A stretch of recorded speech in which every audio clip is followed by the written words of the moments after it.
This is a video on my 782 worker as it sits right now, what all I've done.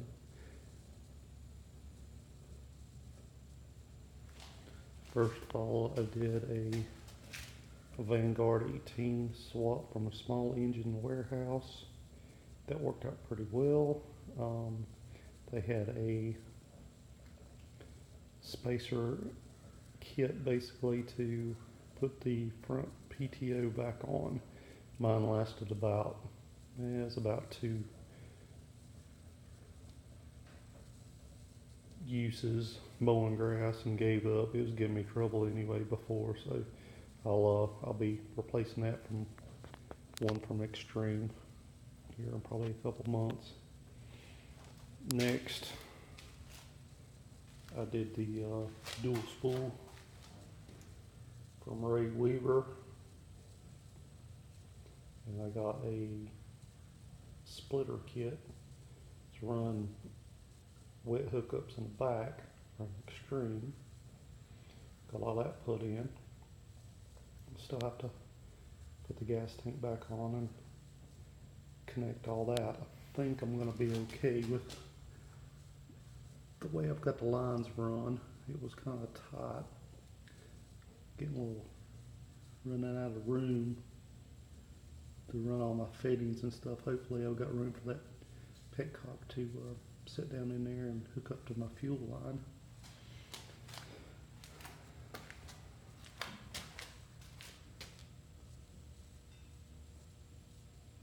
Put a new fan on it.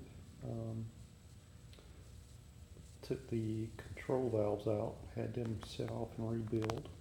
They were leaking. With the small engine warehouse kit, it comes with a new throttle cable. Get around here without killing myself.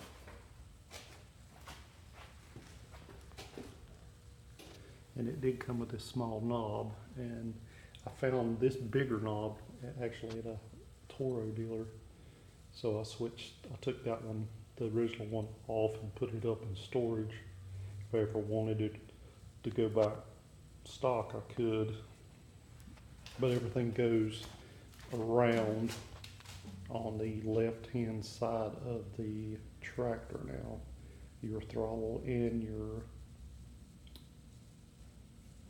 choke both goes on that side. They gave you enough cable to basically cut it to wherever you need it. So that worked out real well on that. I don't know if you can see it or not, but you probably can't see it on this side, the spacer that it's sitting on. Let me walk back around on the other side so you can get a little bit better view. You will have to modify your grill. And I guess because the engine doesn't quite set up as high as what the other one did, or the exhaust is a little bit lower, one or the other. So let's walk back around.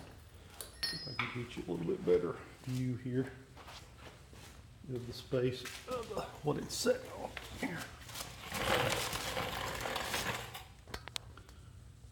That's the stand that it's sitting on. And there's a shot of your adapters. I don't have all of them on there because I've got the clutch off. Like I said, I'm going to get me a new clutch from Extreme here in a couple months. I just wanted to make sure everything else was going to work okay before I did that.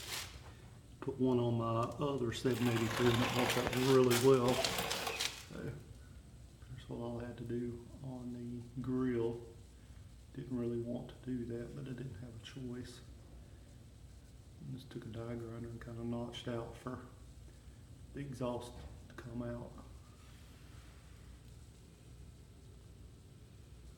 Front hookups.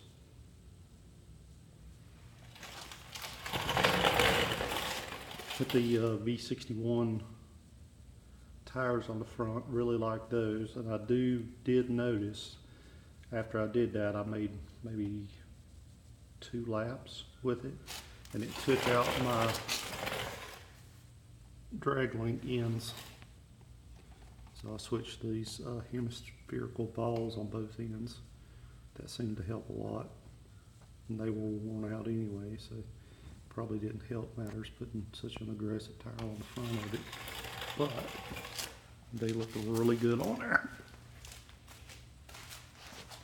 Try to get you a little bit better. I'll take the deck off. Probably gonna try to maybe sandblast it, and I got some holes in it I need to patch up, take care of. Walk around to the back.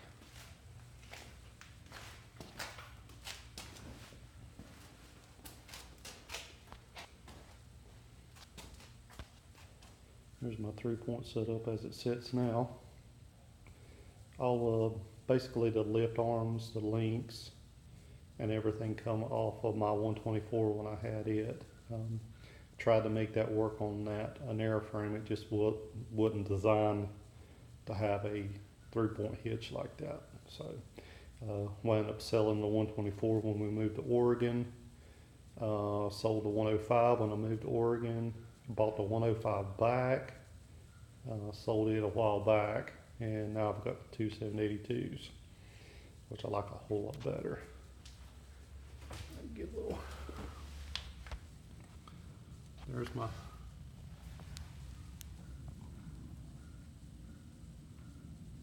hookups for the back, and I may have to modify this a little bit. Sorry for the camera being moved so quick.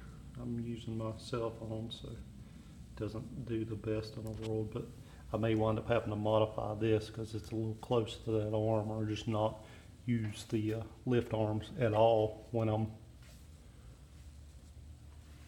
using the rear hookups. Don't really know yet. I'll figure that out after I get it put back together and start using it. That's when you normally find all the bugs that you have to work out. Tires from the rear, D-Stone 23 1050 by 12s. They've got 2 sets of wheel weights on each side, and they're fluid filled, so I don't normally have any trouble with spinning. My other 782, I haven't done anything with it other than put a new clutch, and I did the M18 swap on it. I was going to maybe do some ag tires on the back, but I think I'm just going to leave it alone. They are not fluid filled in the back, and I can tell a real difference when I'm going on hills and stuff. It wants to spin every once in a while, so probably this one's going to be mainly just to knock around the house with, and maybe go to a couple tractor shows here and there. But I may wind up selling it, I don't know. But I did the dual spool on it too. There's your twin sticks. Worked out really well. This one's in really good shape. As far as I can tell, it's the original paint. And this one I didn't want to paint because I knew if I did, I wouldn't use it. And yeah, I know I got a flat front tire. Probably take those and have tubes put in them, because that one didn't want to seal off real good. It leaks down over 3 or 4 days, and that drives me nuts. Can't stand that shit. So probably take them and have them tubed. I got about 2 different sets of tubes here. I started working on my snowplow in the front. Walk around the side here. Kind of maybe get you a little bit better view of what I'm doing. I don't know if I can or not, honestly.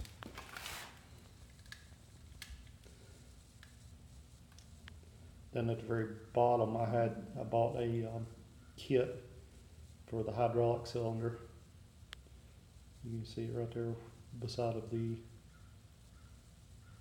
lift arm kit. There's a lift arm bracket. It pins on one side, then pins on the other side up here at the spring here. Still got to do a cylinder and 2 lines.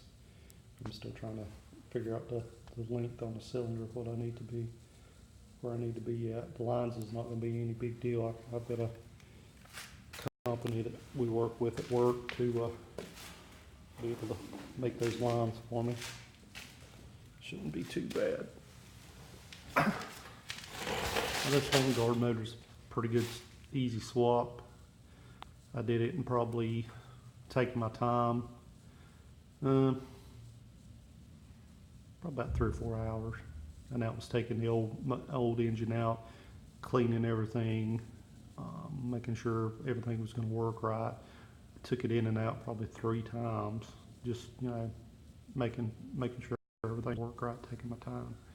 And it, for all what they're advertising it for, and works out pretty well. The only complaint that I have, and that's not really a complaint, that's probably the best way that they could come up with to make the connection, was the battery connection. They give you a 1/4-20 bolt and nut to make the connection between your engine and the battery, which I didn't really like that much, and I may wind up changing that a little bit later on, but I've got it wrapped with electrical tape. I've got a piece of hose over top of that, so it should be fine, shouldn't be a problem. But it's just another opportunity to get a short or a bad connection, so I'll probably wind up maybe doing a whole new cable for that. Just wait and see. Everything else has worked pretty well on it so far. It was plug and play, just like they advertise. Between the time I ordered it and it got here was probably 4 days. It was less than a week. So 4 days worked out pretty good.